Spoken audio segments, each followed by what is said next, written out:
somehow be alive. I'm working sincerely. I will reach you somehow.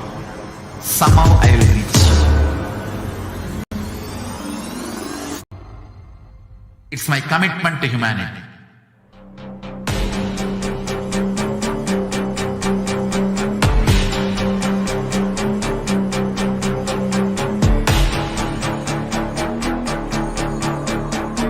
Just don't die within next 3 years. I will reach you wherever you are, whichever corner of the world you may be. I will reach you with enlightenment. You manifesting the space, state, powers, being, Parashakti. It is possible, and it is possible for you.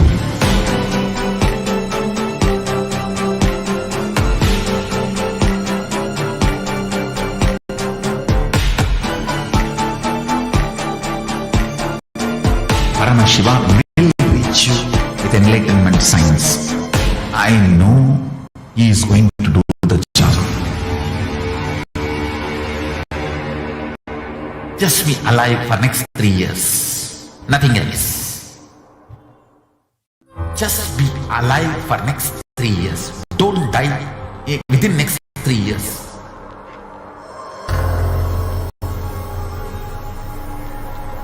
Just don't die within next 3 years. Be alive, somehow be alive. I'm working sincerely. I will reach you somehow. Somehow I will reach you. It's my commitment to humanity.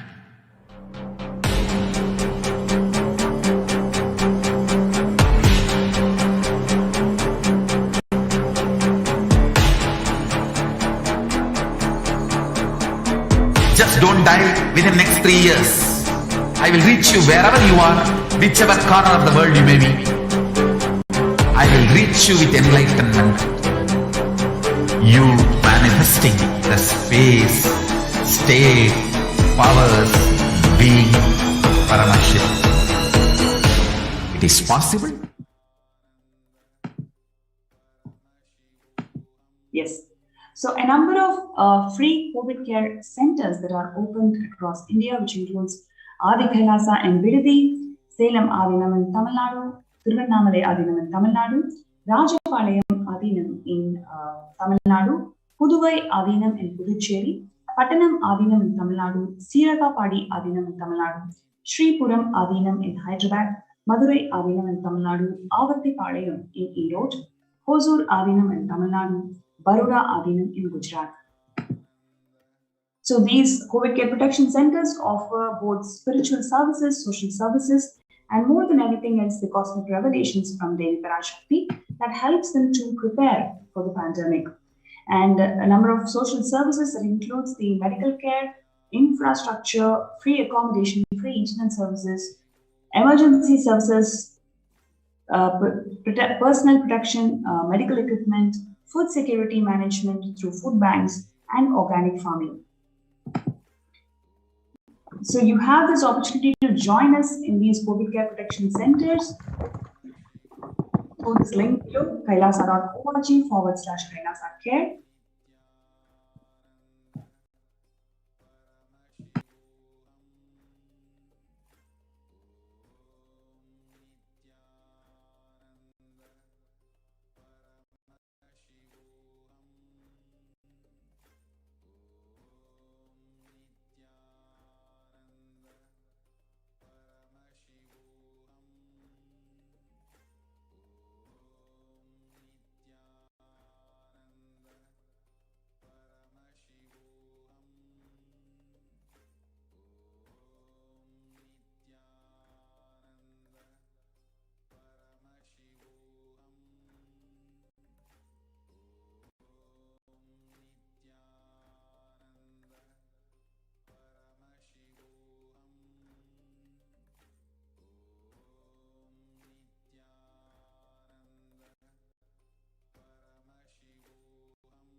शिवोऽहम्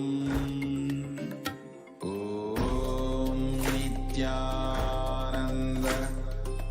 परमशिवोऽहम्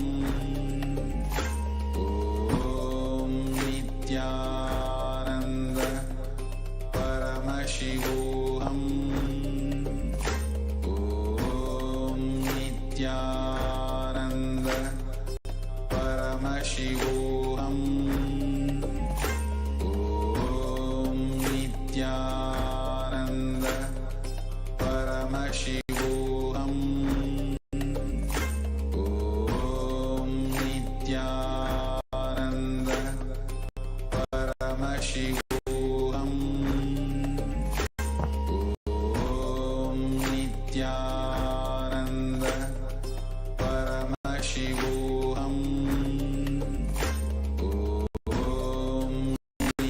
नित्यानन्द परमशिवोऽहम् ॐ नित्यानन्द परमशिवोऽहम् ॐ Nityanand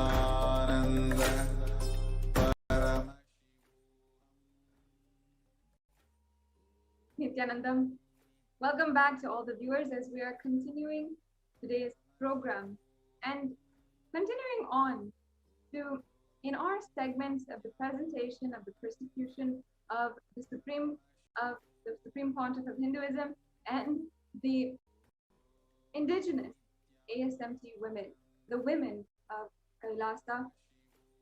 Over the past few days, we have been presenting to each and every one of you, requesting each and every one of you are listening and deep space of understanding as we share the extremely vulnerable stories of victims of sexual assault, gang rape, child abuse, and the most painful persecution, attacks, lawfare, and torture against the Supreme Pontiff of Hinduism.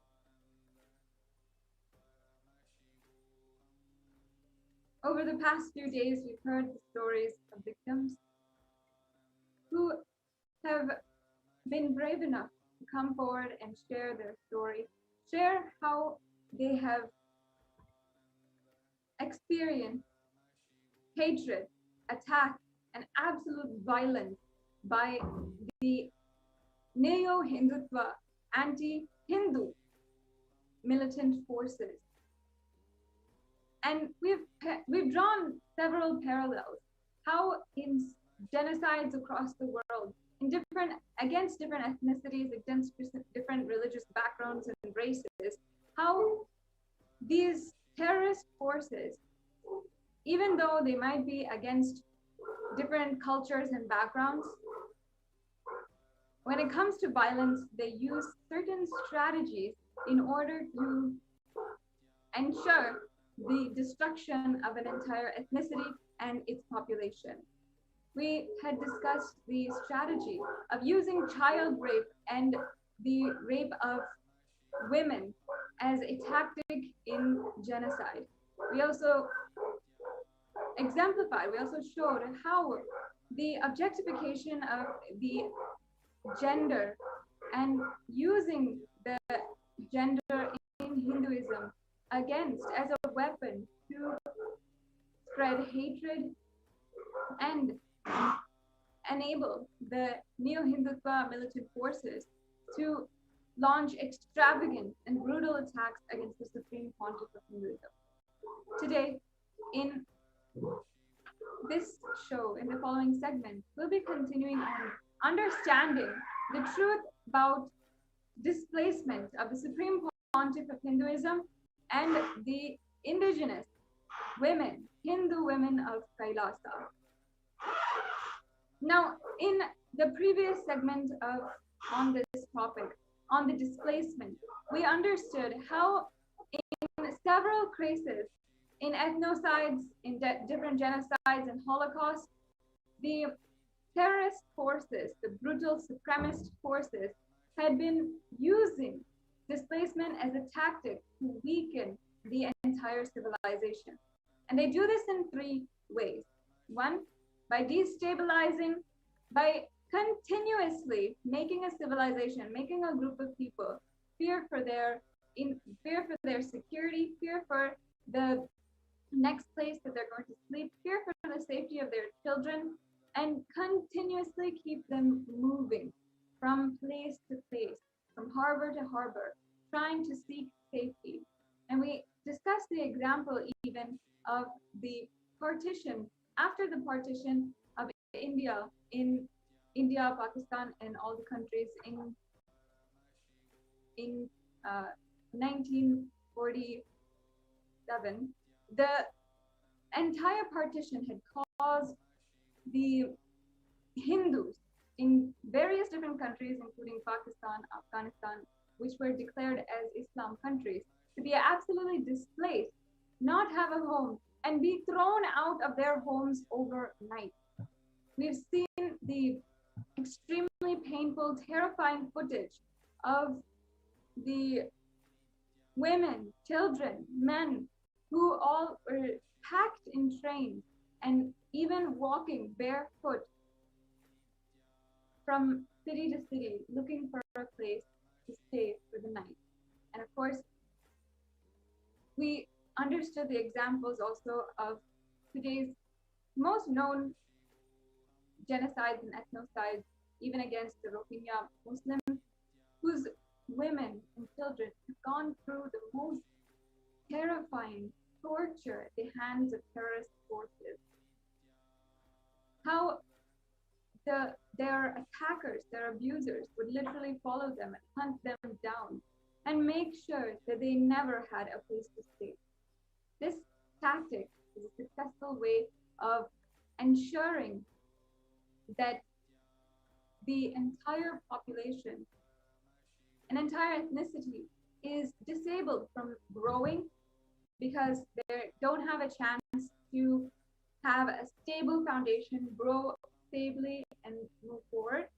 And they also ensure that the women and children, the people who take care of their community, the leaders, the women leaders of the community, and the children, the future of the community, are all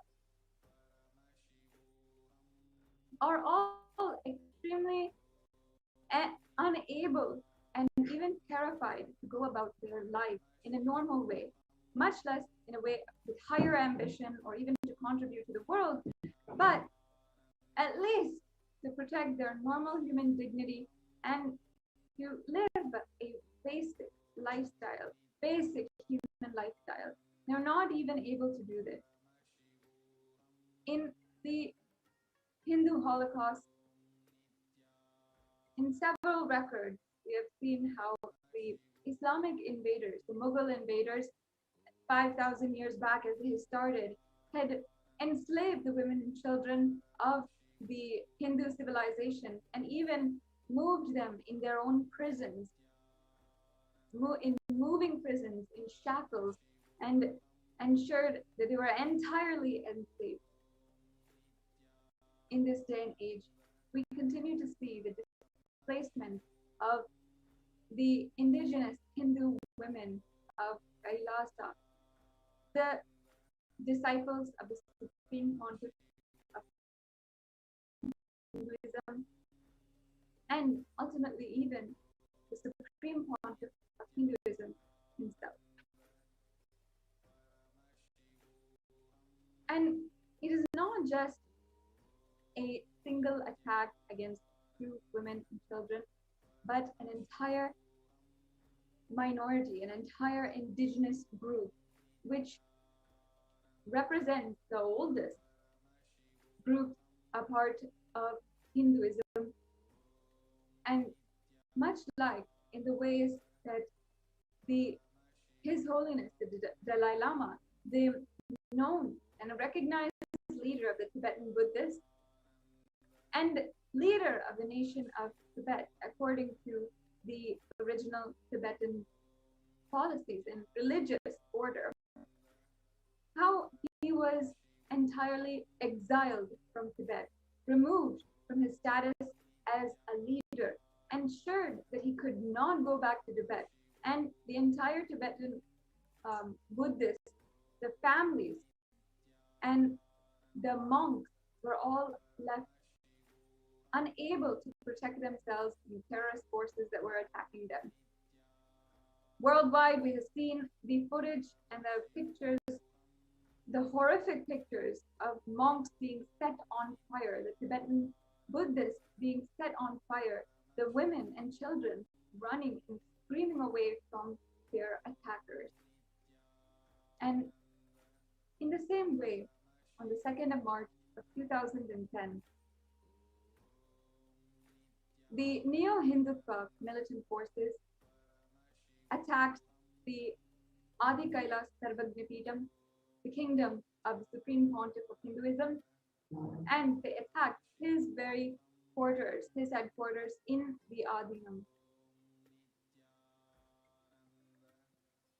On that very day, the Supreme Pontiff of Hinduism had to flee to ensure the protection of his self, leaving all of the sannyasis and the Hindu women and all the adolescents and needing to protect himself. The attack raged on that day in 2010, where literally they had set buildings on fire, and the entire Adinam, the monastery, which was purposed to give superconscious breakthrough to the world, was set on fire and blazing in every direction. We heard in the previous segment the story, the recollections of Ma Nitya Bhaktikananda Swami, who recalled how overnight on this day, the women and children of Kailasa, the sannyasis who were residing in Adi Kailas Sarvagyapeetham, on one hand, worrying deeply and concerned. The only thing going on in them is, where is Swamiji, our Guru, our God? On the other hand, being attacked literally by the anti-Hindu militant forces. And all of these women had to flee within a matter of hours. They were informed of more and more attacks and more Neo-Hindutva forces raiding the Adinam and trespassing. And they had always seen and witnessed the rapes and brutal assault of their brother and sister sannyasis. So they needed to immediately leave the monastery. Today, in the following segment, we will be hearing the account, heartfelt account of the different women who were displaced on that very night and who were suddenly out on the street and needed a place to stay for the night, and then were not able to rebuild their lives, needed not even knowing what's going to be happening, where they're going to get food, if somebody finds them and hands them over to be enslaved by the Neo-Hindutva militant terrorists, or if they will be attacked on the street in the public. Today, we have joining with me Ma Nitya Jnanatmananda Swami, as well as other Purna sannyasis of the Nityananda order, who were direct witnesses, victims of the displacement that happened in 2010 upon the first launch of brutal attack against the Supreme Pontiff of Hinduism. So now let us hear the stories, the sharings and raw account of their experiences on the street alone those few nights, and finding their way to some solace alone, entirely alone in the world, holding on dearly to Swamiji, to their Guru and God. I encourage each and every one of you who is tuning in right now, make sure that you are sharing this program, and also, if you have not already, share the fact and the link for the platform where the UN has officially recognized the persecution of the Supreme Pontiff of Hinduism. The Supreme Pontiff of Hinduism continuously contributing despite persecution in all directions, and even coming for satsangs, discourses, and blessing us with his divine presence every single day. And finally, after this more than decade-long attack against the Supreme Pontiff of Hinduism and all of his disciples, the Kailasa itself, we finally had our voice heard on just a few days back by the UN. So I encourage each and every one of the viewers to go to that link, read for yourself, and share it. If you feel you are Hindu, you want to reclaim your Hindu identity, take responsibility for the status and for the revival of Hinduism in the world, then share this link in all of the platforms with all your friends and family. We'll now be continuing to the next segments, the sharings and interviews of the Purna Sannyasis of the Nityananda order after a very quick break.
Flourish spiritually, the spiritual prosperity will happen to the whole planet Earth. We all have to coexist together.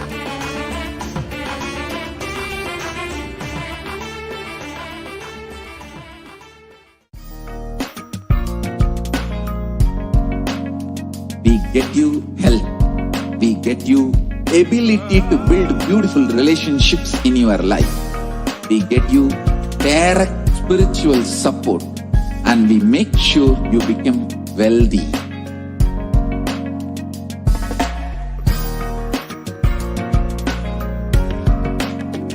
We won't stop giving you just good life. We will literally not stop till you live enlightened life. Manifesting the state of Paramashiva, space of Paramashiva, powers of Paramashiva, being of Paramashiva.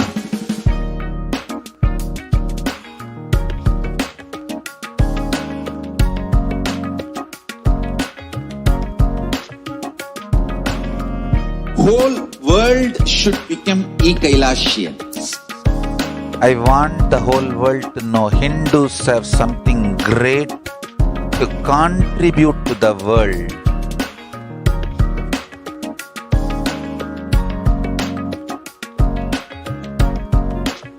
We have something great to contribute to the world. Let us do that.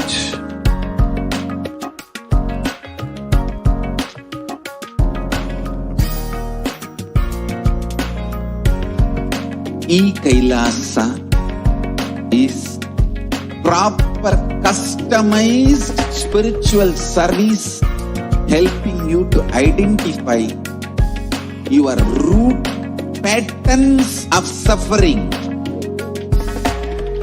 We have perfected the science of helping every individual from every cultural, religious, nationality background.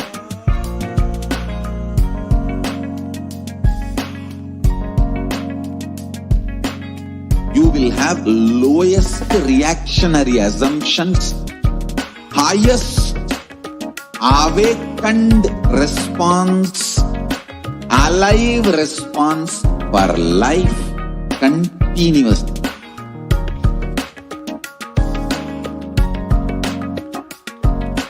E-Kailasa is enlightenment ecosystem, literally enlightenment itself in your own home, wherever you are. Proper customized spiritual service helping you to complete with your life negativity, withdrawal from life, self-hatred, self-denial, self-doubt, so much of tiredness, laziness. We can support you aligning your diet, your attitude, your aptitude, your understanding about life. We can help you with everything.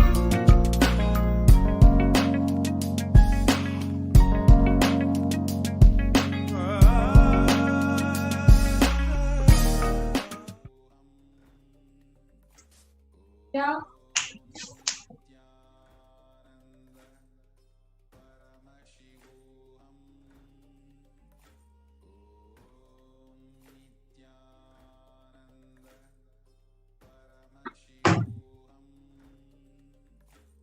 I wanted to share with all of you my experience while I was in the arena during the 2010 attack, the persecution on the Supreme Pontiff of Hinduism. What really happened and how, as the women of Kailasa, being a part of the Kailasa Uniting Nations, the sovereign order of Kailasa, how the female monks such as me had to go through so much of pain and suffering and trauma because of what they did to the Supreme Pontiff of Hinduism and Kailasa, the attack by the anti-Hindu elements and the new Hindutva militant gang. So, just to give a brief overview or just a quick background about myself, I was working as a software engineer in the US, and I came to know about Swamiji, and then I attended the 21-day Inner Awakening retreat way back in June 2009. And when I was attending the Inner Awakening retreat, the Supreme Pontiff of Hinduism, Swamiji, revealed my purpose of my birth. That was to be a sannyasi of the Nityananda order. And that was the purpose of my birth.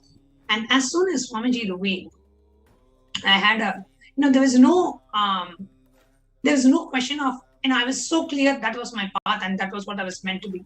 So I went back to the US, I quit my job, I resigned, and I came back and joined the Adinam as a full-time monastic member, as a full-time Adinavasi in November of 2009. And that's when Swamiji first initiated me into the pre-probationary sannyas. So we are in the sannyas path, into the pre-probationary sannyas. This was in the year November of 2009. And 3 months, so I was just like a 3-month-old Adinavasi. In March of 2010, we had the attack by the anti-Hindu elements and the neo-Hindutva militants. They released a morphed video, and And they made such a huge character assassination on the Supreme Pontiff of Hinduism. And it was a joint hands with, the anti-Hindu elements, the neo-Hindutva militants, the media mafia, the police, the government bodies, the state elements, the non-state elements, the media, everybody kind of, joining in hand to attack and eliminate their main target, the Supreme Pontiff of Hinduism. So they released the mock video and they were continuously, repeatedly telecasting it. And they had paid gundas, that henchmen who would go and attack the temples of Kailasa, who would go and destroy the properties. And even in the main campus, the headquarters in Bangalore, which is where I was staying at that time. So they came and they burnt the monastery and they locked Supreme Pontiff of Hinduism inside his own residence and they burned the residence and they telecasted this live. So all this was going on, right, on the 2nd of March and the 3rd of March and continuously, repeatedly being telecasted in the national media.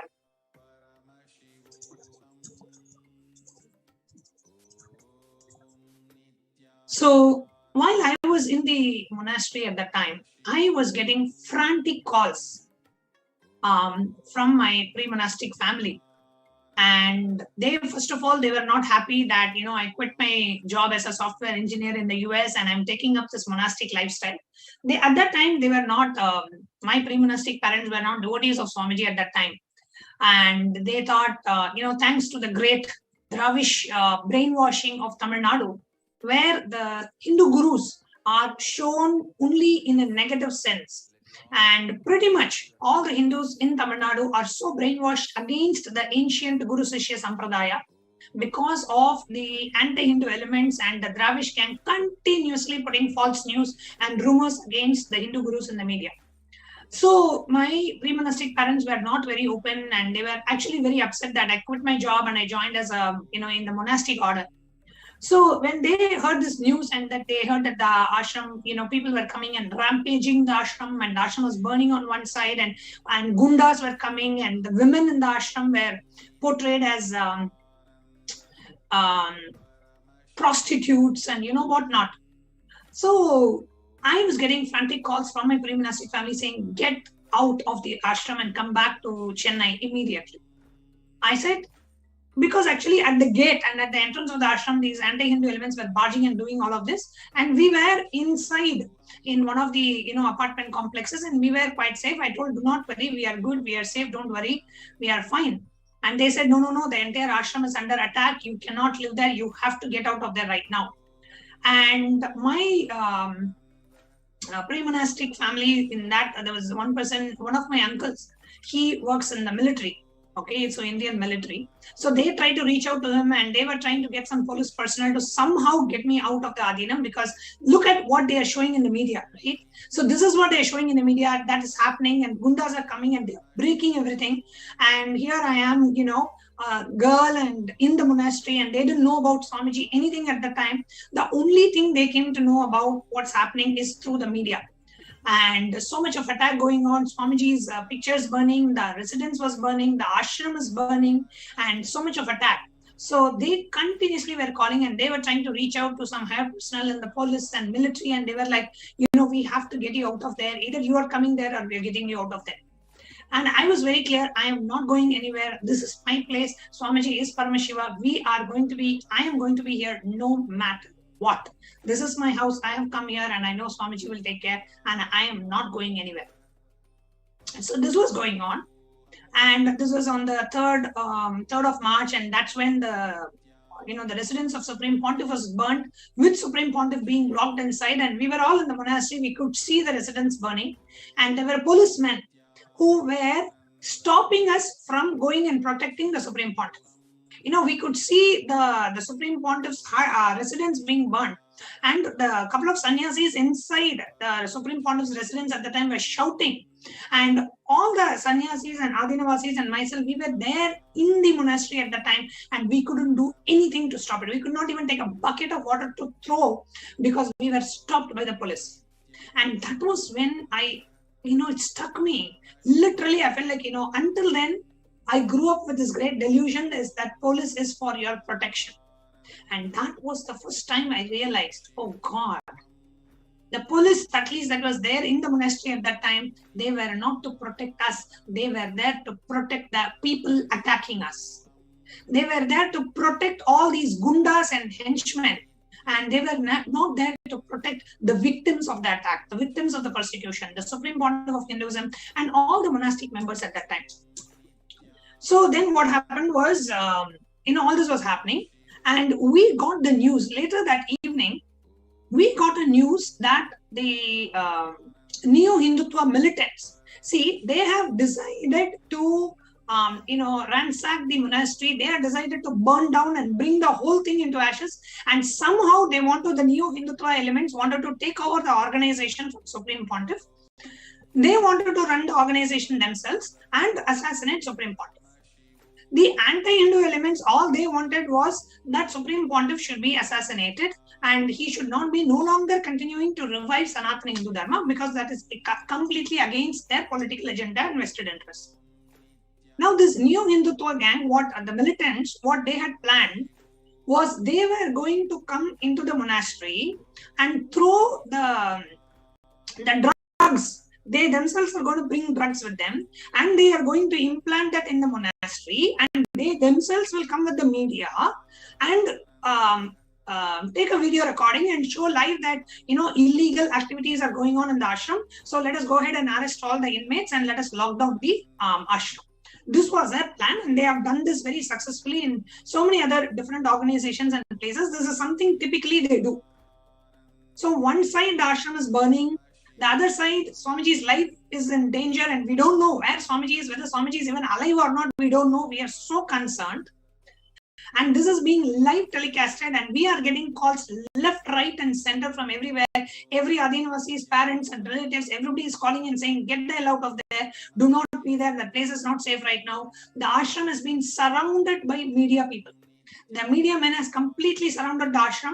There are some 40-50 media standing there and zooming into every person coming into the monastery and coming out of the monastery.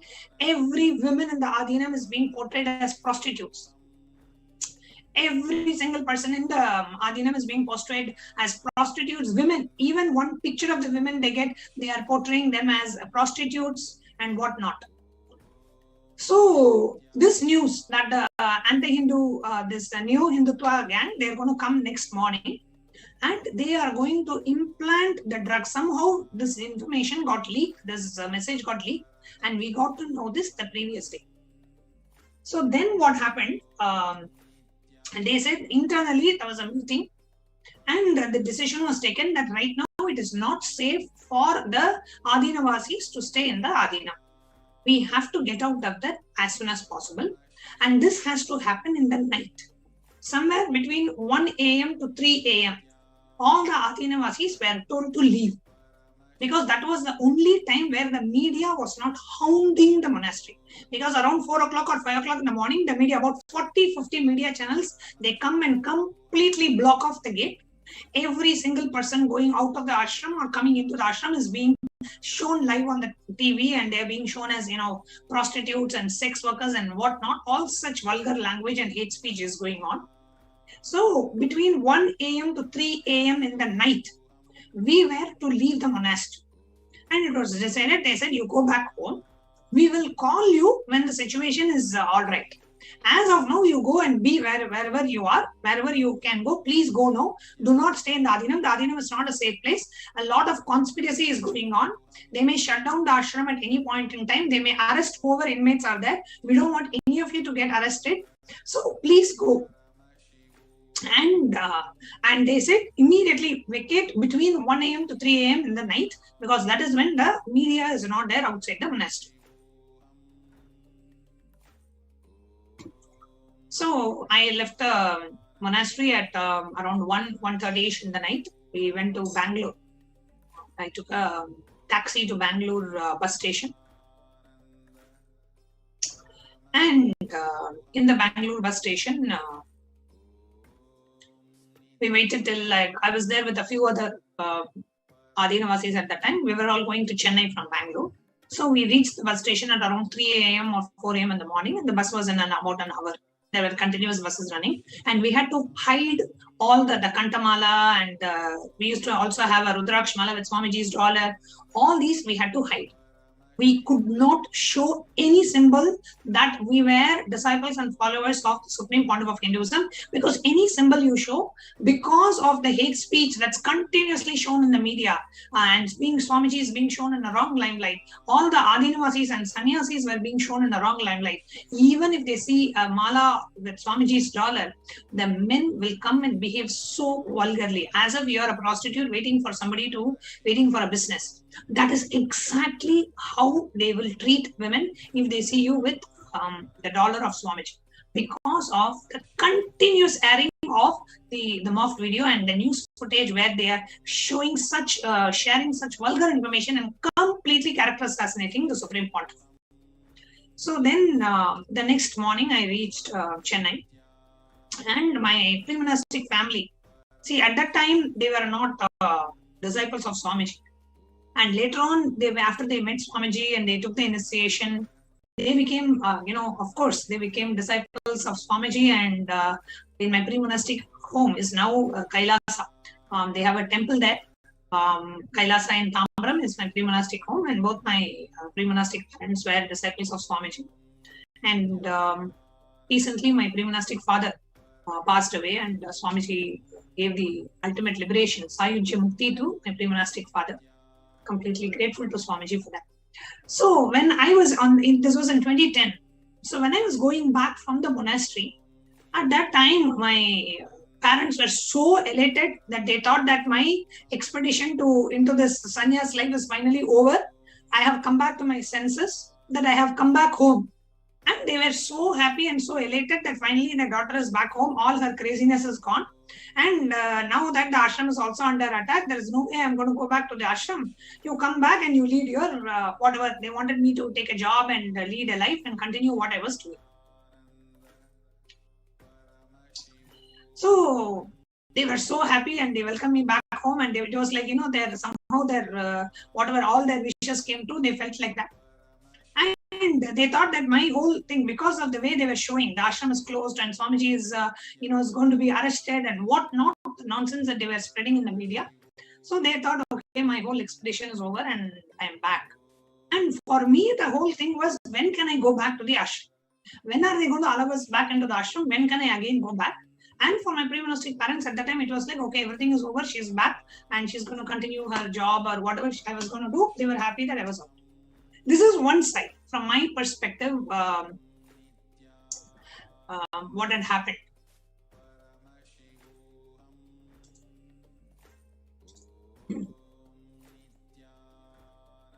But it was not just me. There were so many other Adinavasis who did not know where to go. And this was some of the things that I heard from the other Adinavasis. It was that, when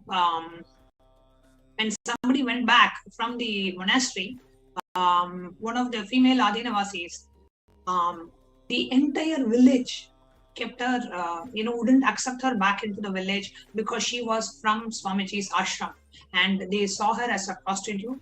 Some of the women, they had to take pregnancy tests. Their family wouldn't accept them back. They had to prove that, they were not living this, whatever the nonsense that media was spreading, they had to prove that that was false. One of the Adinavasis, as he was leaving the monastery, was beaten with chains. The local gundas, they came to know that this person was coming from the ashram. He was a living monastic member, and they beat him with chains and rods, and he was so badly beaten. Just because he was living in the monastery, nothing else. Because he was follower of Swamiji, they completely, with the chains, metal chains, they beat him. And then one other Adinavasi was sharing with me later on that when she went, her parents were trying to, get her married and forcibly. So many female monastic members, because no choice, they had to go back to their families and they could never come back after that. They were stuck with their families, and with whatever the hate speech was being spread out in the media, they could never come back to the monastery at that time.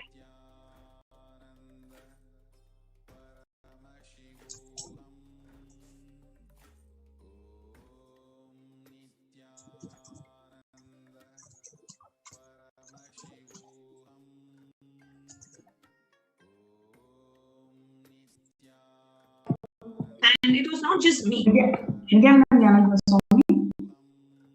Yes, ma'am. Yes. So I would like to ask you this question of, when you came to your pre-monastic home, how did you literally feel? Because you really had to convince your pre-monastic parents. You went through a lot before coming to ashram. So how did you really feel when you had to step into the home at that point in time?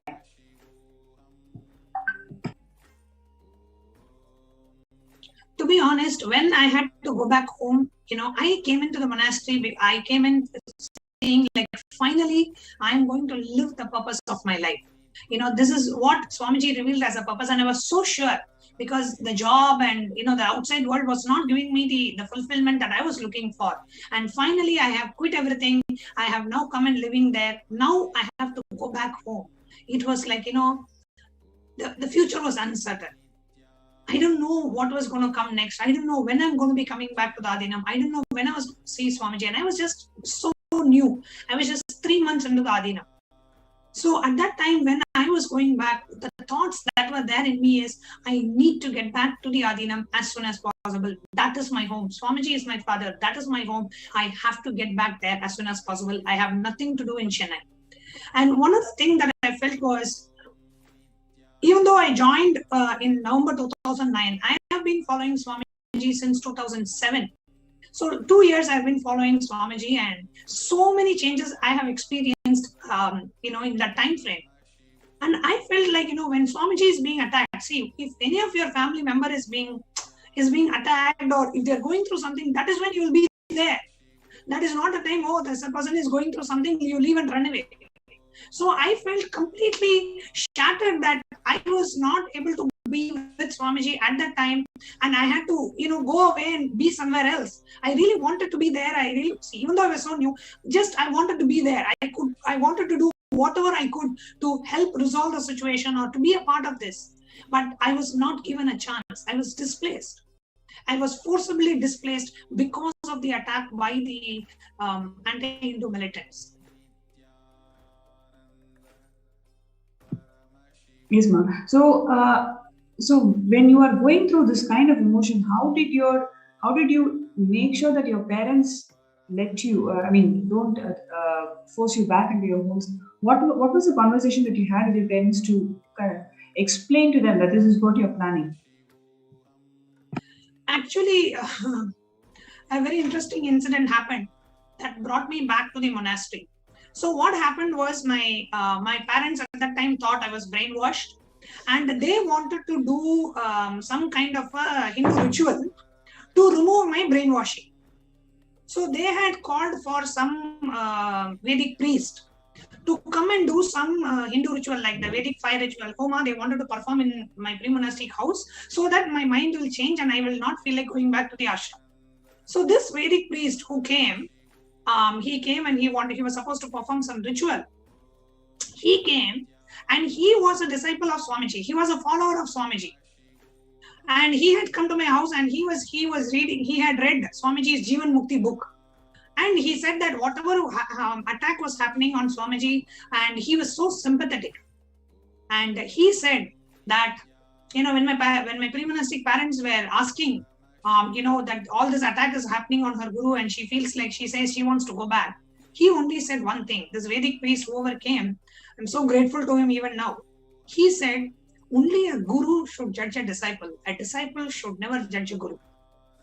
So this person who overcame told this to my parents, and my pre-monastic parents didn't know what to do. Already I was so clear I wanted to go back. And now I had the support of this person who came.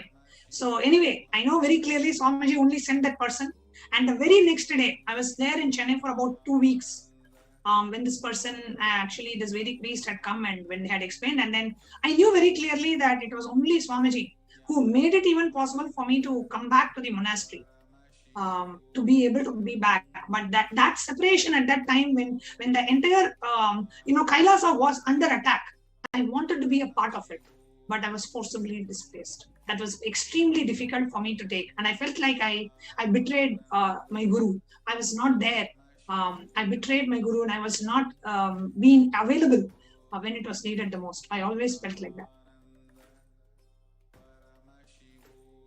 Anyanatma Swami, so when exactly, actually, I know I was very much in Adi Kailash when you came back, but my memory is failing me right now. When exactly and how did you make your way back to the Adinam? Because, see, every step that each person went through at that time of the persecution, if it should be, expanded and analyzed and discussed and explained, only one will realize the depth, the intensity of the attack, and how much each one had to work with themselves, with the society, with the continuous attacks that were happening through the media especially, which was completely against all our efforts. Whatever effort you put with yourself, with your pre-monastic parents, what feed they were getting from the media at that point in time, I know for a fact, was completely destroying the whole effort.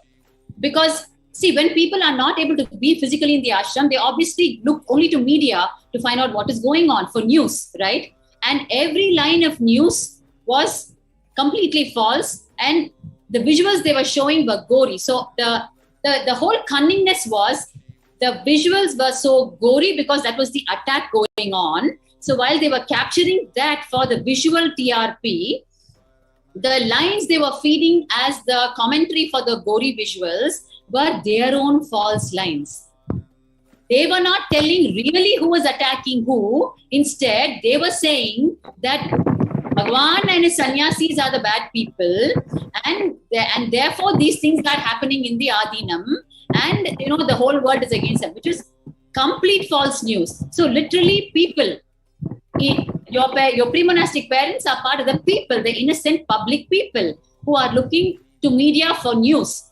And when they're being injected 500% with this, and you're one person who's actually come out of the campus about which they're showing, and you're speaking the truth to them, they are finding it so difficult to go with what you're saying. That was the strategy of the media mafia at that point in time, and it worked for them like crazy. So much so that just a handful of us who were living there, and to what extent I remember, I even had to go to my pre-monastic parents and explain to them when I was talking to them over the phone. I'm telling them, hey, look, if you have some simple logic in you, just plain logic alone, okay, I am a woman, I'm a sannyasi, and I'm inside this campus, okay, for 8 years. If even one line of what the media mafia is telling is true about Bhagwan and about what goes on in the Adinam, if even one line was true, you think I would have been in this Adinam for this long? And how can the whole thing be put under one blanket word called brainwashing? Isn't there a limit to the word brainwash? Have you even bothered to find out what brainwashing is with your so-called psychologists and psychiatrists? Leave everything. I am a woman and I'm a sannyasi and I'm living in this place. If this was a horror place like how the media made it out to be, how will I even be living here at the cost of my own life? You brought me up.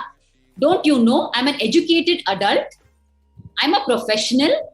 You think, and what do I gain if all this is true? Whatever the media is saying is true. What do I gain for my own life to be here and sustain all that and speak to you as though it is something else? Am I a mad woman? I mean, even if with your simple rationale, if you ask these questions to yourself, you will somewhere stop and think, right? Instead of just going with the strategy of the mass media, just with simple logic, you'll be able to understand. I'm asking you just 2-3 questions. If even one line of it is true, why will I sacrifice my own life to whatever those lines they are saying. Prostitution, brothel house, and all the cheating IPC sections possible. They were slapping on Bhagwan and the sannyasis. What do I gain out of it? And at the end of the day, I'm living with 3 sets of clothes as a sannyasi. All of us are living with 3 sets of clothes, right? So our life is there as an open book for people to see. Today, you and I can speak. Our lives are open book. You're literally under record, Jnanatma Swami. You've been on record for God knows how many hours a day for the past months and years. You are under public eye as an anchor to this very show for hours together. So literally our lives are on record on public book. So with so much, with your simple rationale, you should be able to discard what the mass media is, the media mafia are trying to force into you. That means look at the level of brainwashing, years of brainwashing that has gone into people, where they're simply consuming without their rationale is just completely locked. It doesn't work anymore. It's very true what it you're doesn't saying. work anymore. Why will I, an educated adult, okay, being abused every day, like how the mass media are saying, by my own guru, still claim he is my guru, and I don't even want to come out, even though my life is at stake? I mean, does anything add up here? Isn't there a limit to calling me being brainwashed? With your 60 plus, 70 plus as parents, you can't put 2 and 2 together and see nothing adds up in what is being presented. One important point here, Ma, as Swamiji was saying in the satsang last night, if we are not living in a place where Manu Dharma is the jurisprudence and the Vedas and Agamas are the laws, Hindus, we are living like slaves. So what I see is, the generation of Hindus that are there, they have lived like slaves since, I don't know, from the colonial era or even before that Islamic invasion, over the Islamic invasion and the British colonization, and now a part of, the secular India.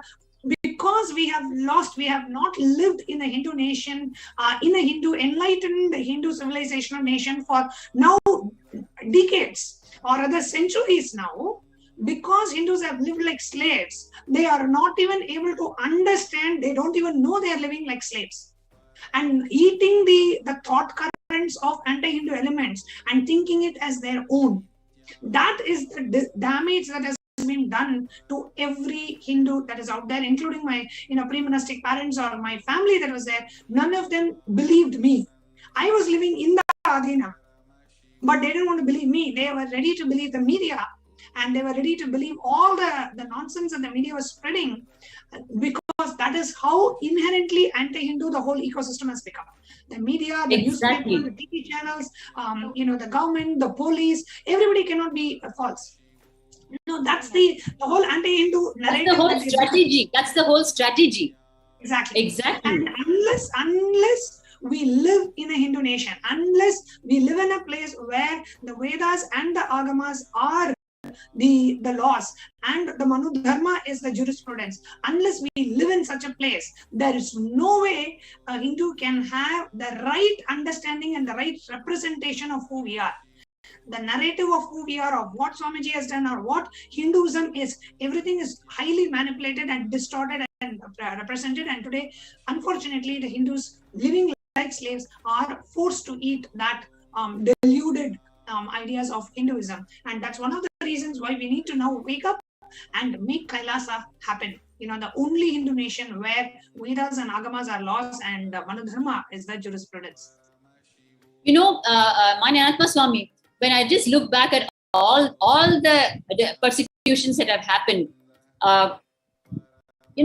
the beauty that runs through this entire thing is, here we are still living the vows of sannyas, whether it is aparigraha means living with minimum things, right? And because we live with minimum things, it is so easy for us to move place to place to save our life in the wake of every single persecution that has happened, right? The way the Hindu Dharma prepares you so that you're ready for life, good, bad, ugly, you're ready for anything, right? That is the beauty of Sanatana Hindu Dharma. So when we live aparigraha, even in the wake of the persecution, the aparigraha vow stands by us. It is so easy to just pick up what we want and move, right? We have it in our head. exactly where our things are and what we have as our belonging. That is the strength, the truth of aparigraha, and the truth of ahimsa, non-violence. The amount of violence that has been meted out to us in the past years, Swamiji has taught us only one thing again and again and again, and that is also on public record for people to see. And we've been showing it for years together now, our non-violent response, right? Where we only keep on asking them, why are you doing this to us? Or we go and file a petition seeking justice with the judiciary. Only non-violent methods we've employed. In fact, the one single time I remember in 2012, when the next major attack happened on us, the cunning strategy of the mass media, when that Ajit, the reporter, came with the entire planned strategy for the next major attack. He entered and he was part of the press conference, if you remember, which Bhagwan was hosting. And he got up and tried to attack Bhagwan's life in public. When we got up just to protect Bhagwan and everyone there, and we only told him, move out, right? We didn't tell him anything. And even when we, like the way I'm raising my hand, we said, please move out. That portion alone they captured. When Achala Swami was trying her best to tell him, please move out, right? Just the fact that she raised her voice a bit to tell, because Bhagwan's life is under attack. I mean, and you know, at that time they go under the guard. Sannyasis means chin mudra and close your eyes and be silent and get killed.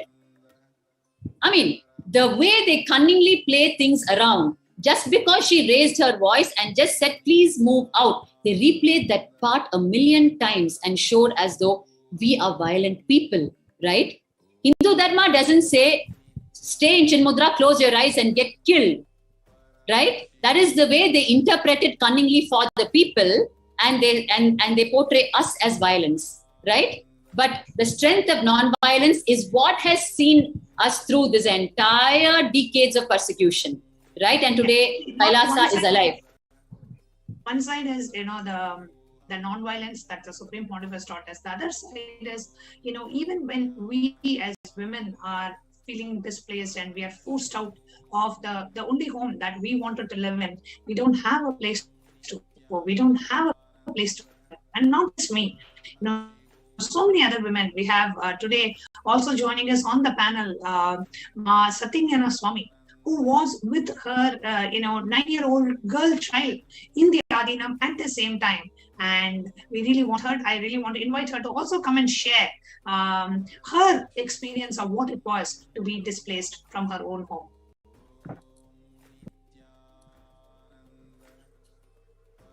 Nityanandam.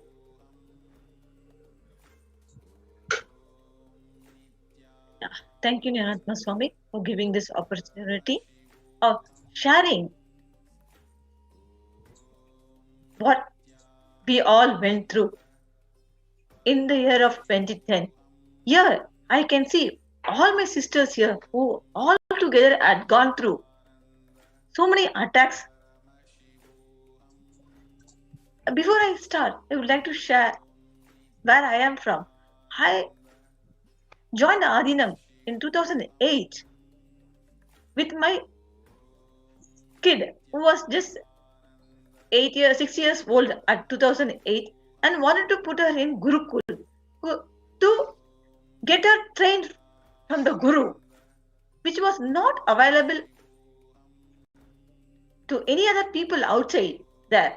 And as being a single mother, just lost a father, I actually wanted to be in a safer place with her in the ashram, and we moved 2008 to the ashram and joined her in Gurukul. And before I moved to ashram, I am an MBA graduate who was having one concern and running a small concern for myself. But I wanted to put her in Gurukul, and we moved to ashram. In 2010, when suddenly this attack happened, it was just what to do, where to go, left out. because it was only me and my kid, and we didn't have anyone outside there. And it was like suddenly it was told, you all have to vacate this place. And even before that, like what Bhaktika Swami was sharing here, each one of our relatives that started calling us to come out of the ashram, telling that the place is not safe for any female thing. And their voices were very clear. They're doubting us. It's not like in a caring way they are calling us. It is like, oh yes, even to share an experience what I went through with my own Purvashram brother.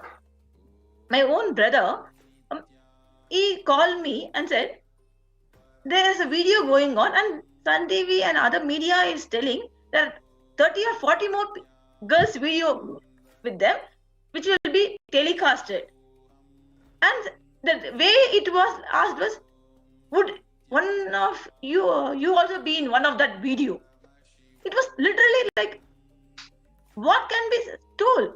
A brother asking a sister. The media has been so violent, arrogant with their visuals and the words what they were continuously telecasting. Even the parents and the relatives are not ready to believe what we want to express ourselves. Same as Ma Bhaktika Swami was telling, I was also asking my brother, you don't believe me, a MBA graduate or adult who's going to live here, living here for 3 to 4 years,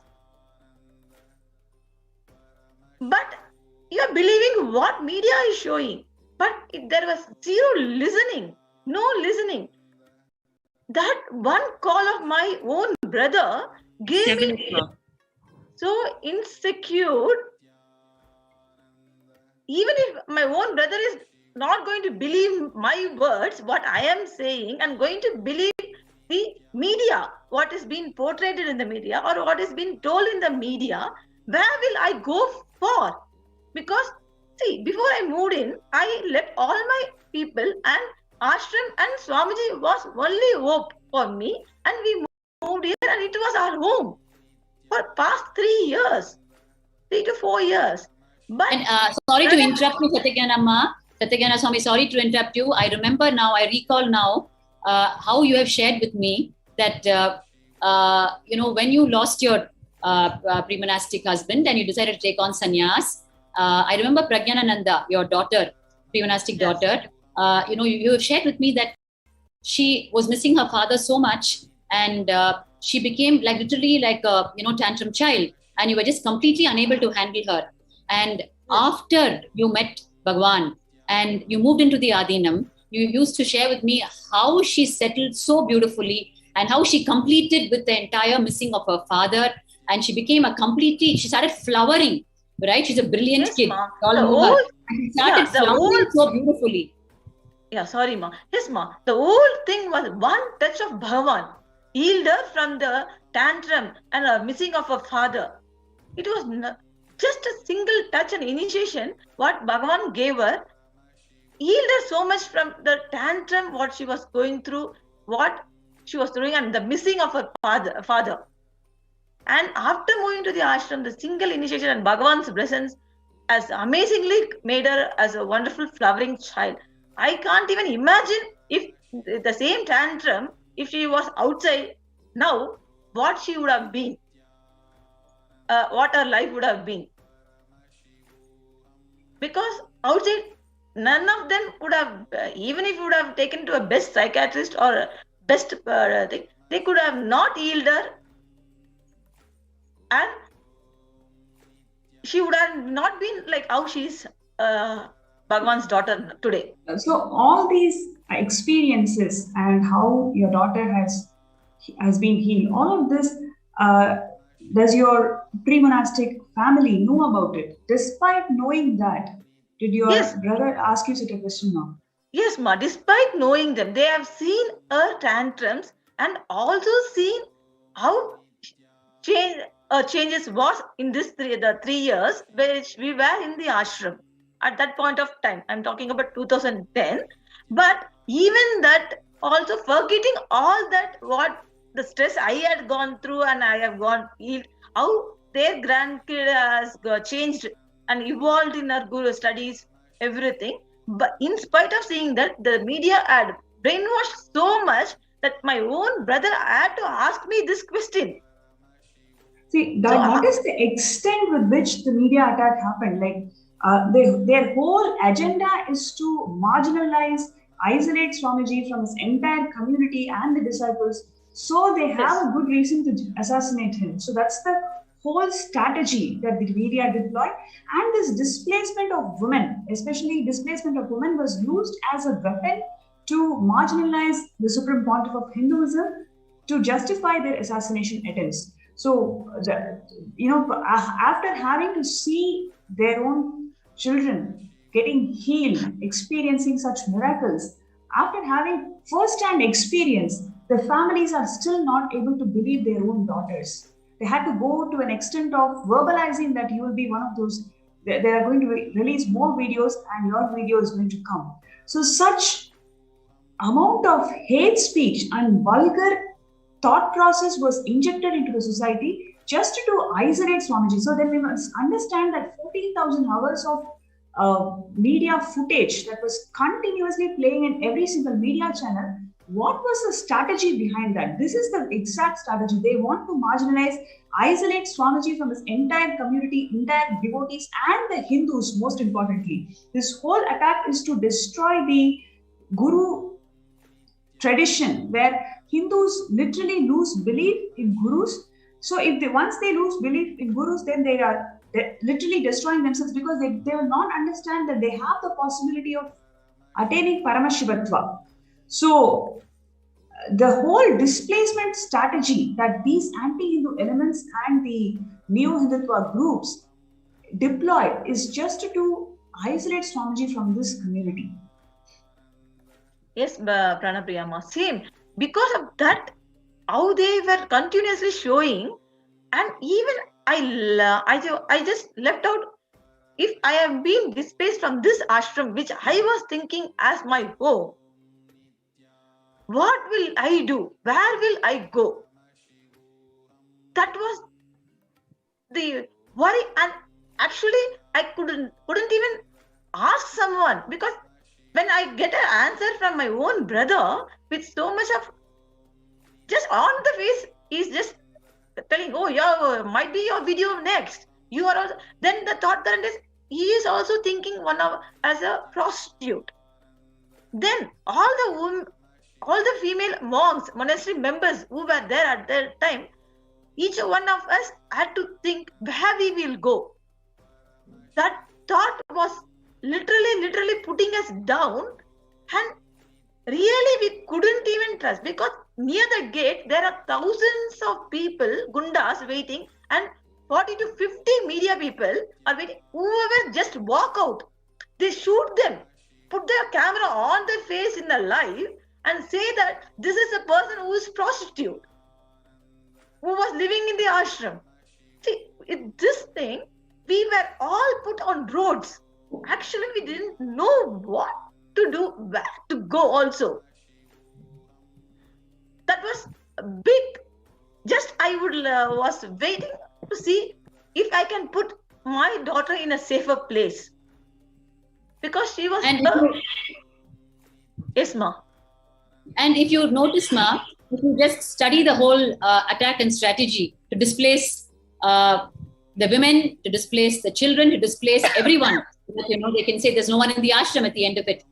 If you see the whole strategy, the ashram is under attack by the anti-Hindu elements, right? That is exactly what is happening. But they show the ashram, the commentary is that ashram is an unsafe place. And crimes are happening in the ashram, for which all these things are happening. See, it is such a cunning, it is such a strategy. Unless you're living inside, you will never be able to explain this to people. If you're only listening to media, if you're only listening and watching through media, then okay, yes. So what are the lines being fed into you? ashram is unsafe, ashram is burning. So what is the opinion getting formed in your head? Ashram is unsafe, ashram is unsafe, ashram is always under attack. Yes, Who's Bhakti attacking? Swami. They don't talk about that.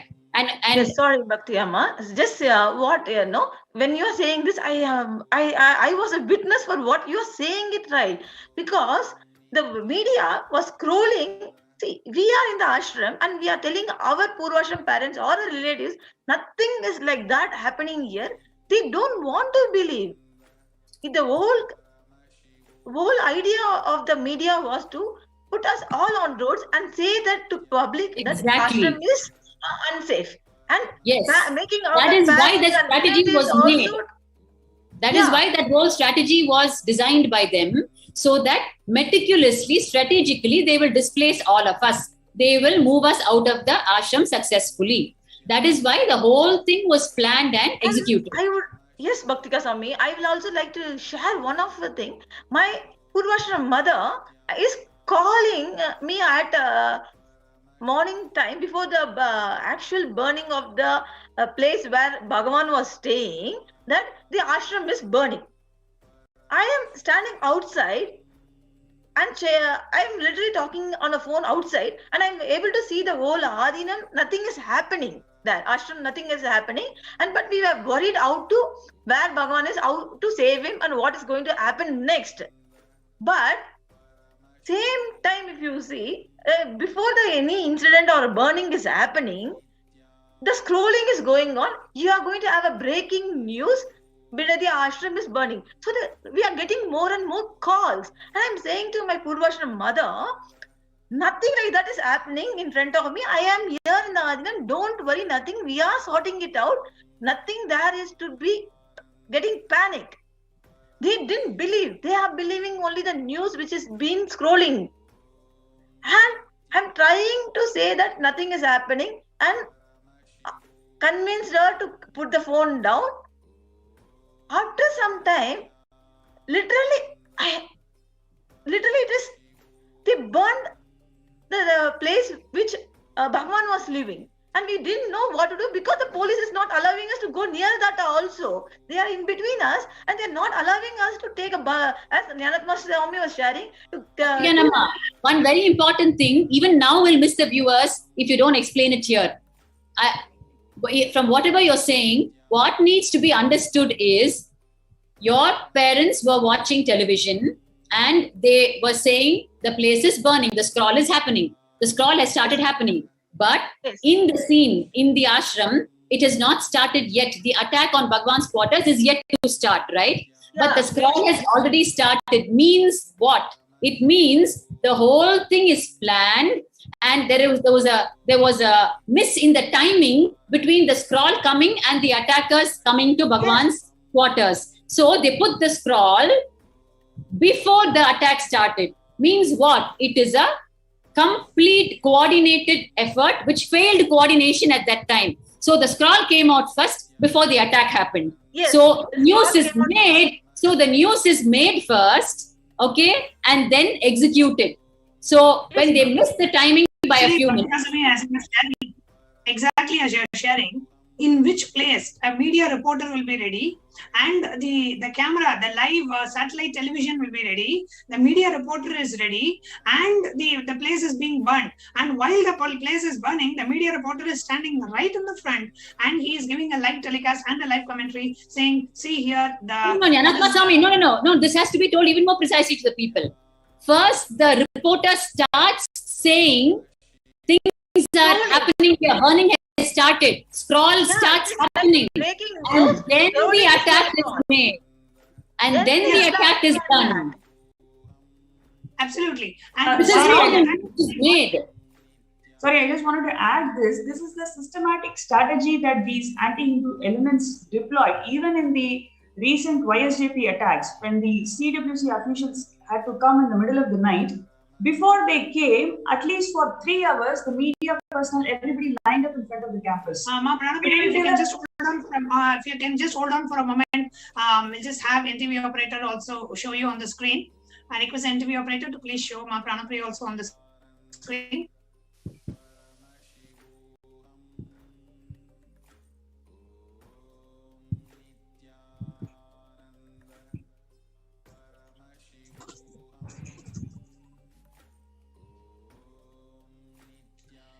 are so many things that are going on where we can very clearly see how the whole thing was staged.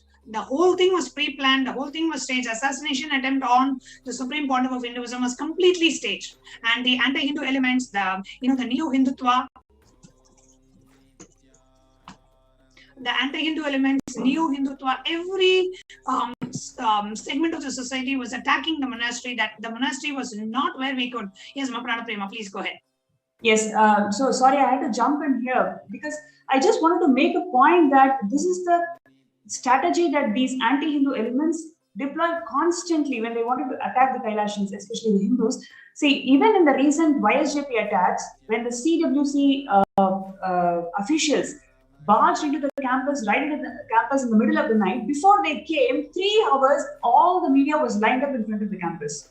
We were literally begging, what happened? Why are you all outside our campus? Because we don't know what is going on. I can also watch, because with the YSJP, sorry to Pranapriyama, I was also there with you. And yes, we saw the media is first there before even the actual officials or CWD people came in there.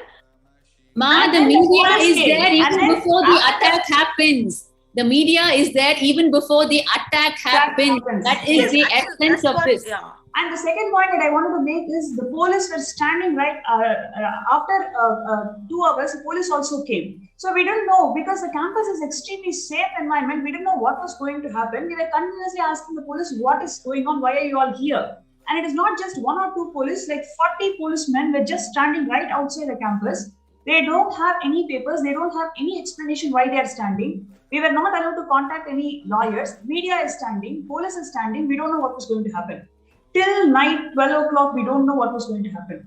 And then suddenly the CWC officials just barges into the campus, and then they conduct the raid and torture the children. So the point that I wanted to make here is, media and the police, they know these attacks are going to happen, and they just stand as a witness to cover it, and then displace the women, displace the people out of there, spread false hate speech in media, literally make the Hindus shiver. It is not even not even just the hate speech. They literally make everybody shiver. The moment they have to connect with somebody spiritual, somebody to a guru, they literally make Hindus shiver by this strategy.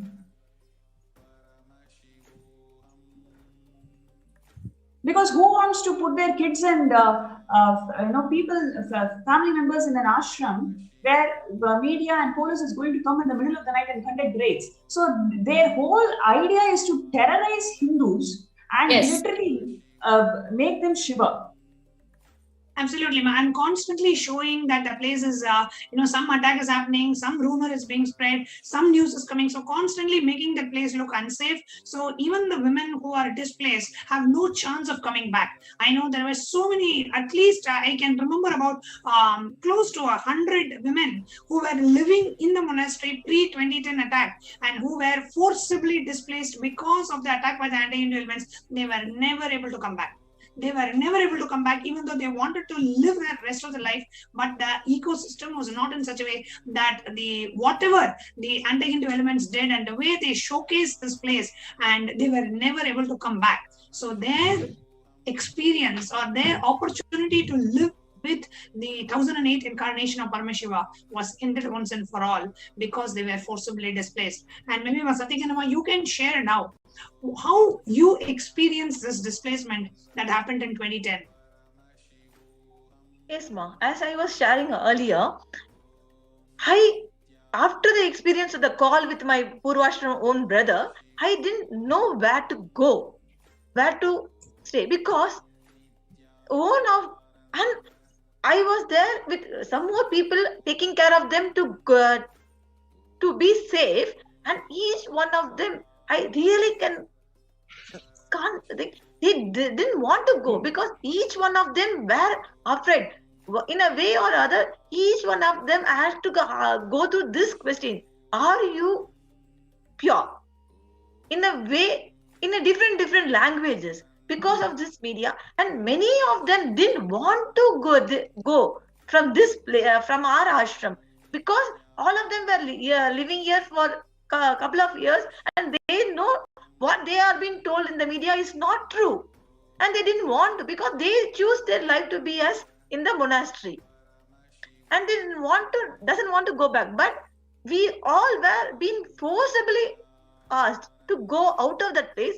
If you don't leave this place now, literally the police who were there, just on our face told, if you don't leave the place now, in a certain time, you will be arrested and booked a case under prostitute. Like that, the fear was put on us and asked us to leave the ashram. And I remember Satyaganamma, we have the Laughing Temple where, we are all there and the spiritual guidance goes on. The media was in the Laughing Temple, and the sannyasis who were doing the security rounds for the night, their mats were there, mats and mattresses were there in the Laughing Temple just for them to rest a bit there, right? And the media actually showed that, and the words were about prostitution and sleeping around, right? Yes. And they're showing those mats and mattresses in the Laughing Temple as visuals to match these lines. See, when we were walking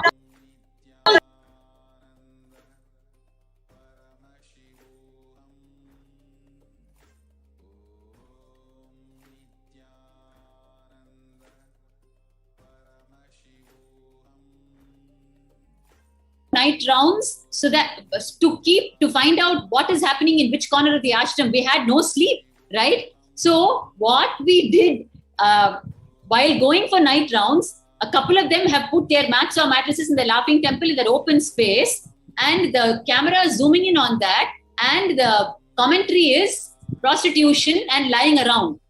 I mean, it was just shocking. One more thing was that mattress and people walking. See, in our ashram, we are walking to one place to one other. Exactly. Like from a place to an eating place. They, from a long shot, shoot us and put this visual both together, saying that they are walking around doing this prostitution. This was visuals again and again showed about all the female monasteries in the campus. See, seeing that many more calls were being made for me to get out of that place. And many of them till now, many of the relatives or thing, their thing is, she's brainwashed and she's doing some other prostitution. Only she's not a woman which has to be respected. It was so badly put, so badly focused on. It's all like what to say, attachment of different visuals which they morphed themselves and portrayed and giving a vulgar, can't be told comments and like whoever wants, if they listen out of ashram and living and they will think we are prostitutes living the worst life. None of them will think that we are a monastic person. Like that, the visuals. And this is not just what you were sharing. Even our own family members asking this kind of a question, and in such a way where looking at the women from Kailasa, from the Adinam as prostitutes, and asking these kind of questions, and the families asking the women who came from the Adinam to forcibly taking them the virginity test. And this was not just in India, this was actually worldwide. There were Adinavasis who were from Malaysia and from the other parts of the world, and there were children who didn't even know what virginity test was, and they were asked and they were forced to take such tests. It was horrifying. It was extremely traumatic. What we as the women went through at that time, what we as the monastic members went through when we were displaced, what we had to go through in the hands of public and in the hands of our family was extremely distressing, was extremely traumatic for each and every person. And so many women lost their opportunity to be a part of Kailasa just because of the anti-Hindu narrative and the so much of hate speech continuously bombarded in the media. Yes, Yes, ma'am, ma'am, please go because ahead. Bhagavan is one of the thing where our women were given the opportunity of the monastic life, sannyas, because many of the other organizations doesn't give this importance for the women. So I think they were targeting to break that, where Bhagavan's service of this giving the same importance, equal respect to the women, and empowering them to become spiritual leaders and come out of their. See, if you see, if I am outside, I am being a widower, how much stress and other things would have been happening. But after coming here, I have been given all spiritual guidances, taking care of many items, and taking care of so many temples and rituals, which all has been learned after I have met Swamiji and initiated as Swamiji's disciple. Bhagavan. So this main work of Supreme Body of Hinduism, they wanted to destroy using this as a main weapon also. That's what in all these years I was able to see in it. Because see, Swamiji was giving many female the equal rights as male sannyasis, monastic orders. Till now, if you can see in our Sangha organization, we can see this. But unfortunately, many hundreds of them missed it because of this wrong fake news portraying, because they targeted Swamiji and with them all female monasteries. So many of them, as Jnanatma Swami said, worldwide missed this monastic lifestyle which they wanted to do. If you see, ma'am, the whole As a single mother, Satyagana Swami, as a single mother of a 9-year-old child at that time, when you went through the displacement, when you were forcibly, you had to leave and you had to protect your child, and how was it for you? Not just as a woman of Kailasa, but as a single mother. That's what, ma. It was like I was left with no one in the room to take care of me. I felt a deep insecurity what to do, how to live this way, how to face others, and being a single mother of a single child, of a female child mainly, and this is going to be portrayed it, because by the time itself they started asking, oh, you are having a female child, what are you going to do with her in her future? See, the way they have been portrayed, it was literally, what to say, my future was in a black screen. I can't see anything else. It was like insecure, no one there to live, and it was like what to do next. Even when I lost my Purvashram husband and was with my kid also, this was not there, because I had some future study or anything like a hope. And then by the time I saw Swamiji, my life was settled. That was the feeling I had. It was a safer place, safest place I am there, giving the best education wise, safety wise, everything for my kid also. We both like settled for once for all, and everything is fine, like. And overnight, if this is going to be thing, I literally, and all the way the false news is going on, the way my relatives or my friends or even my own brother, for that sake, talking with me, I literally lost hope of living itself. It was, if only a mother with a child, a female child, can really understand what I had gone through, put on the roads. It was actually so horrible. I like each one I see also, I think, oh, they are looking me in a bad way. It was like a feeling like I can't go anywhere, stay anywhere. Or usually in outer side, there's no security for a single woman itself. If moreover, if there's it's a widower, it's like, no sir. At least that is what the society has shown me. Now, after all this big fake news being in this thing and going back, I couldn't even imagine that situation.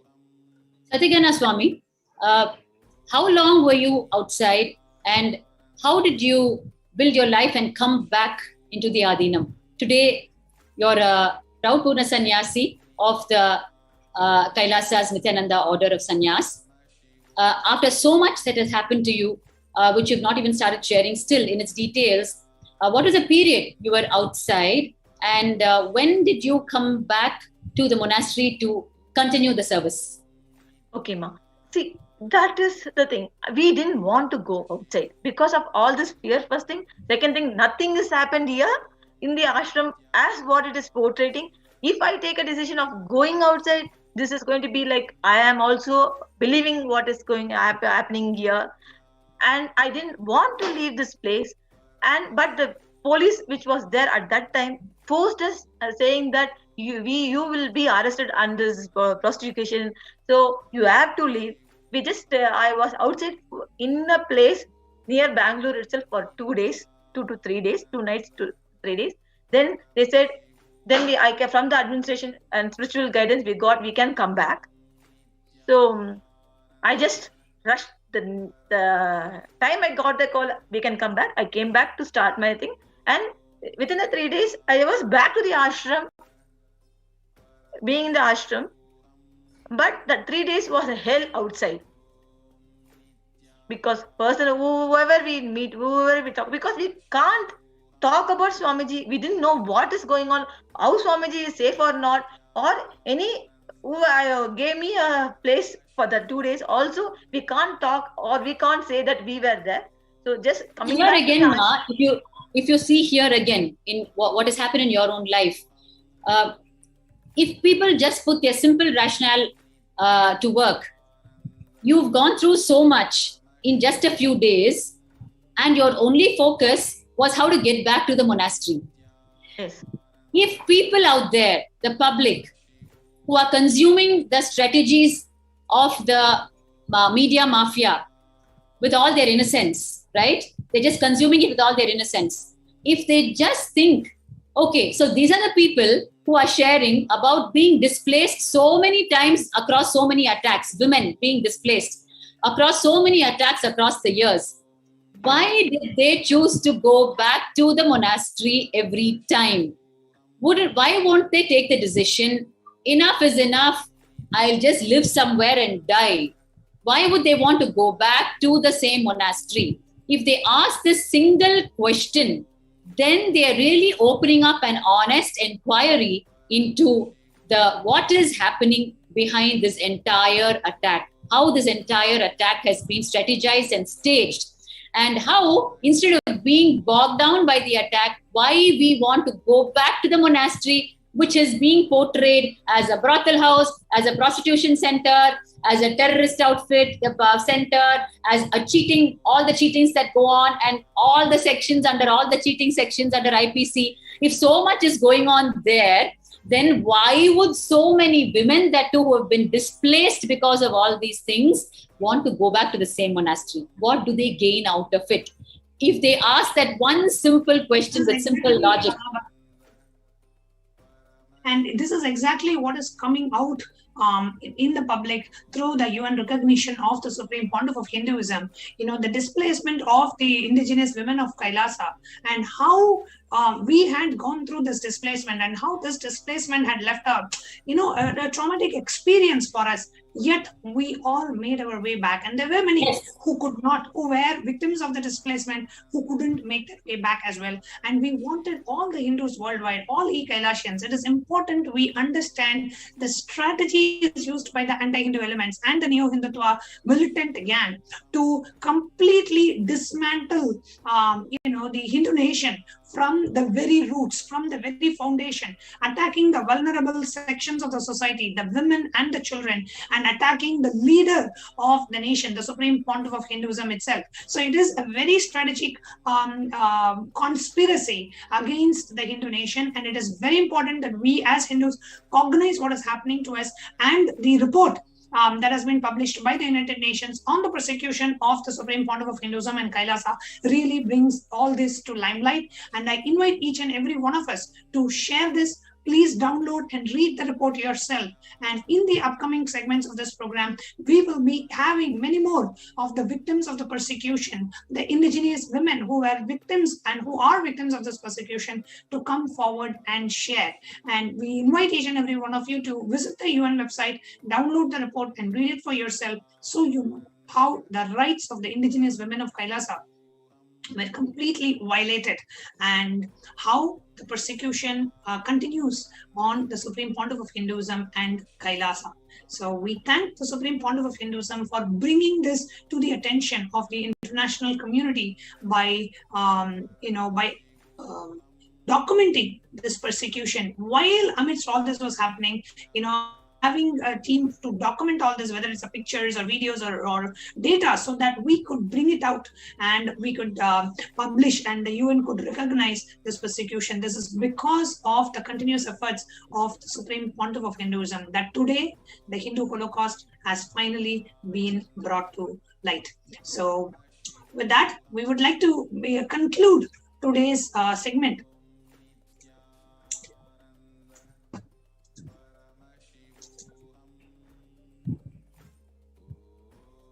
We would like to conclude today's segment, and we invite each and every one of you to please like, comment, and share the official post on the Supreme Pontiff of Hinduism's official Facebook handle, SPHJJM Nityananda Parameshivam page, and on the Twitter page, which is Sri Nityananda, at Sri Nityananda on Twitter. Please go ahead and like and retweet and share this with as many people as possible. So with that, we come to the conclusion of the segment, and we will be continuing this. And the next Devi Parashakti program is happening at 4 p.m.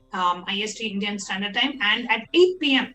we will be coming live to share some more segments and some more experiences from the victims of the horrific persecution on Supreme Pontiff of Hinduism and Kailasa. And now the next segment that we'll be entering into is the Kailash Courtyard Power Manifestation session. So let's get ready. We'll be concluding this segment with the Purna Mantra. Om Purnamada Purnamidam Purnat Purnamudachyate Purnasya Purnamadaya Purnamevavasishyate. Om Hari Om Tat Sat. Sarvam Bhagavat Shri Nityananda Paramashiva Padukarpanamastu. Om Nityanandam.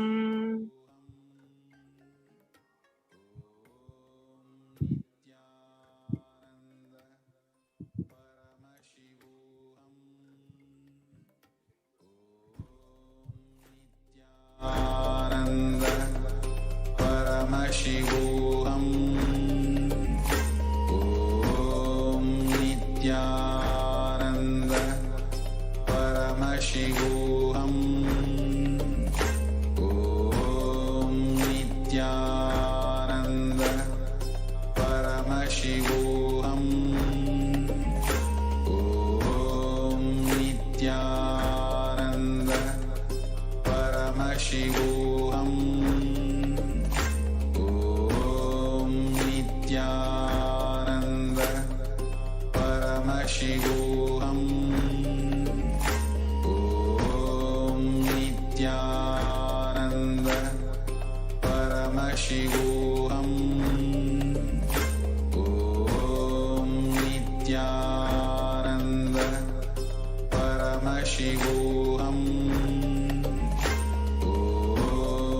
Nityananda Paramashivoham. Om Nityananda Paramashivoham.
Let's start with the Sadguru Vandanam.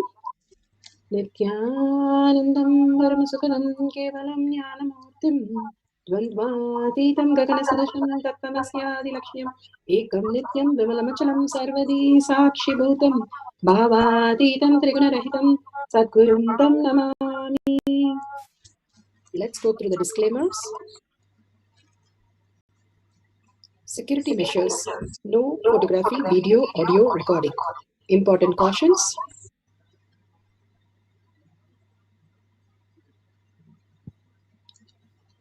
Please be aware of the important cautions.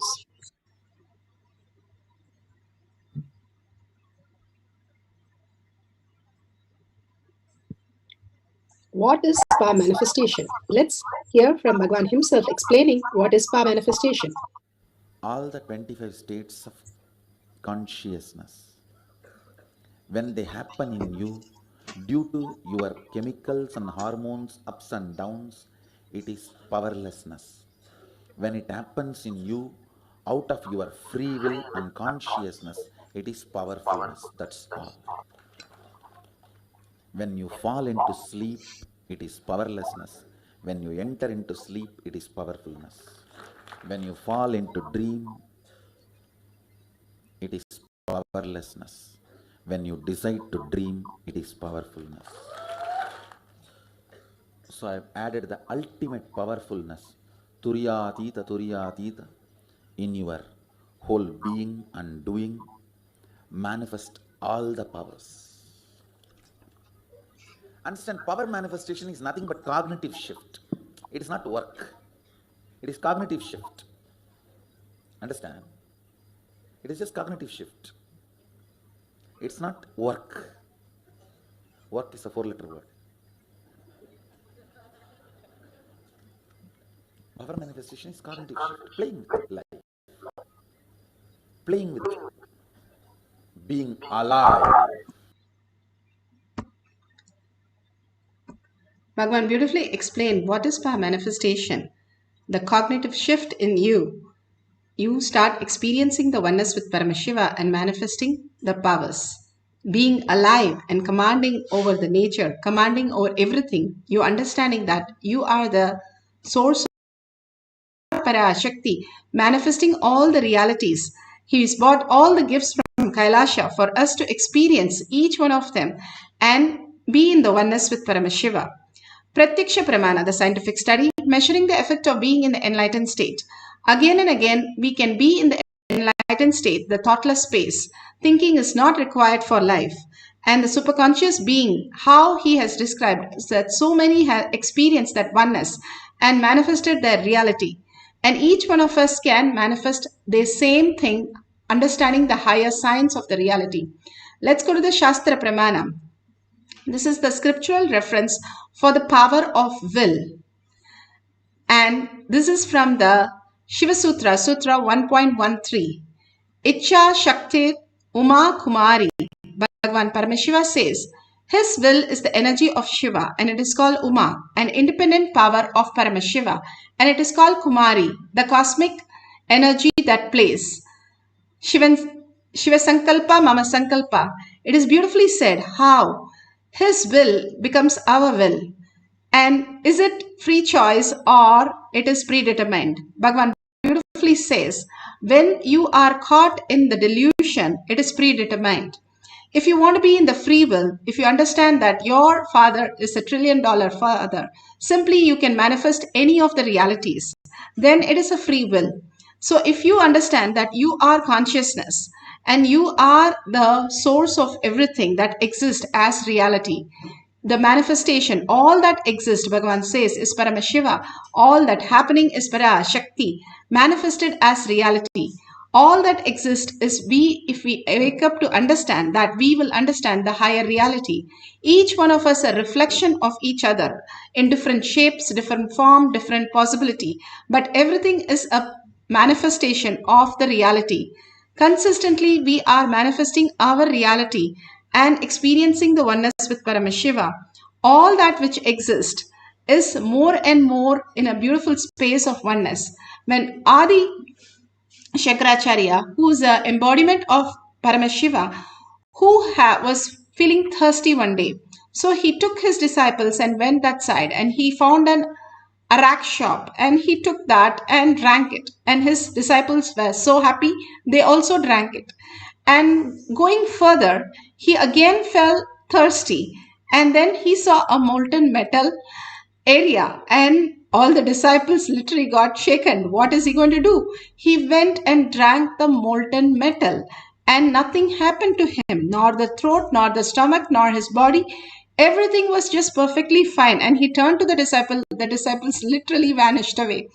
All that we need to understand is how they were able to dissolve into the any possibility that existed. If a stone could eat the sugar cane, or the elephants could come into the prison and eat tons of sugarcane in Hathiram Baba's case, whatever the possibility, they just understood that it is anything is a possibility. How in the dream anything is a possible, even though you are lying down, and you manifest all that as reality. Same way, all these great truth is a possibility in us. If we experience the higher science, we will understand the greater reality we are. Each one of us are Paramashiva, the very core. Otherwise, we are literally a dead body, a matter. A thought is a matter, a body is a matter, but there's something beyond that which can be experienced as consciousness, which is manifesting this body also, which is manifesting the thoughts also, which is manifesting our reality also. But we take the identity thinking that we are doing something here. And that is where the confusion starts. If we understand the higher science, that we are the manifestation of the higher reality. We are not just a part of it, or we are not just a matter, but we are consciousness. And when we understand that we stay as consciousness, we can experience the oneness with Paramashiva. We can manifest any reality. The Siddhas, the Nayanamars, the Alvars, all of them have experienced all this reality because they understood the science, how we exist in the existential truth. What we perceive right now is only delusion, which carries a lot of sufferings, lot of pain, lot of incompletions. In the dream, anybody hits you or hurts you, or you get hurt, or you have a heart attack, you don't run to the hospital when you get up. That is exactly how Bhagavan says, when you wake up to the reality, you'll understand all what you're perceiving as your struggle, as your incompletion, as the most miserable time is just part of your dream. When you wake up, nothing is real. All are projection of your own reality. Somebody is projected as a cunning person, somebody is projected as a very nice person, somebody is projected as an angry person, is different forms and shapes of yourself.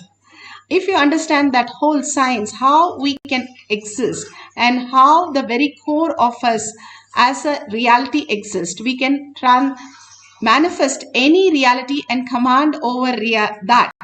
Anywhere which we are not listening to ourselves, that's when the outer world does not listen to us. The same thing, if we do not accept some part of us, the outer world does not accept. In some part of us where we get angry with us, that is the some part of us which is angry with us. If we complete all the dimension in us, instead of changing the mirror or putting a plaster in the mirror because we got hurt, does not help. If we change ourselves and understand these are delusion that I have created, I enrich them, I cherish them. If I drop them, the mirror will also drop it. It's simple as how the hat and the monkey story. If you drop the hat, all the monkeys will drop it. So if you drop the incompletion, all your outer world reality, and simply drop it, and you will be in collective oneness with everything that exists. You will understand that whatever you perceive is exactly what is the outer world manifesting as reality. If you perceive only Paramashiva, Parashakti as your reality, continuously soaked in that, then you will see everything in the outer world as auspiciousness, as a possibility, as manifestation, as listening to you as a reality. How we are aligned to the highest cosmic space and the deep inner core that we are Paramashiva, how much you are integrated to that, life is integrated with you for that. The more we are integrated to the higher reality, the more we are going to have the auspiciousness and abundance flowing through us, and whatever we command and demand, it simply starts manifesting as reality. Bhagavan has beautifully given the science of our manifestation. The Apta Pramana. Aptas are the Rishis, Munis, Ganas, Nayanamas, Alvars, Siddhas who have manifested the powers of Paramashiva. This is from Periya Purana. This is a story of the Ilaikunde Nayanar who got lot of wealth and he wanted to donate to every person who is a Shiva devotee and treat them with care and respect and everything. One day Shiva comes by and he wanted to see how he can help him. And so that day it was raining a lot and all the woods and everything was outside. And in that rain, he came by and he said, I'm very hungry. I need food now. And so beautifully, the Nayanar got together with his family and simply even the wet logs of fire, he prayed to Shiva and then he lit it up and cooked in that wet wood and fed him. And whatever he had given all that to him to make him feel comfortable. When he saw that devotion, dedication, and manifestation of the power of just simply bringing the heat in a wet wood to light it up for fire was the ultimate, and Shiva blesses him and gives him the darshan. When you are completely surrendered, that whatever Shiva gives as auspiciousness, Shiva is not somebody else. The people who you are interacting every day with yourself, whoever is living with you, whoever is working with you, are all the forms of Shiva who is manifesting as different reality as you. And when you understand the greater science that is a projection of you as Shiva himself is manifesting as those reality, more and more you get into the oneness space and take every instant as a prasada, you will start seeing everybody as Paramashiva himself. When once they had a big gate for Ramana Maharshi so that people don't come when they come for the Tiruvannamalai going around the hill Girivalam. So they put a big chain and big place so that they don't go near to Ramana Maharshi. So what he did was he picked up the chair and went the other side of the chain and he went and sat in where the people are supposed to be standing. And everybody asked, if you do this, everybody will come and fall at you. And he told, what do you think? They are coming for darshan for me? No, they are all Arunachala. I want darshan of them. So I am going and putting myself there so that I get a good glimpse of them. It is so that he saw everybody as only Paramashiva. More and more, when you ask Bhagavan, how does he see you? How does he see the whole hall? He says, I see as frequencies, as energy, as Paramashiva, as each individual. He does not see with a label on us as so and so and so and so. He sees everybody, everything as Paramashiva, only a manifestation of that reality. When you are soaked in Paramashiva, everything will appear in that form and in that name. And simply you will start understanding everything listens to you. Even the objects start listening to you, whether it is matter or if it is a person, simply will start listening to you because you are in oneness with Paramashiva. Let's hear from Bhagavan beautifully narrating on the consciousness. All the mental abilities, source of all the knowledge and source of all the mental resources is Nirvikalpa Samadhi. Even when you are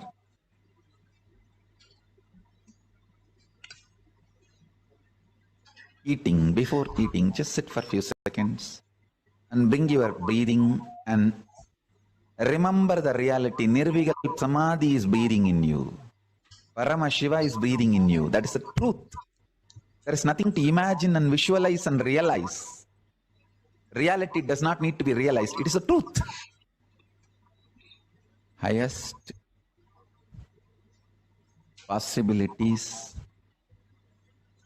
mental resources, conscious resources manifest from Nirvikalpa Samadhi, unclutched space.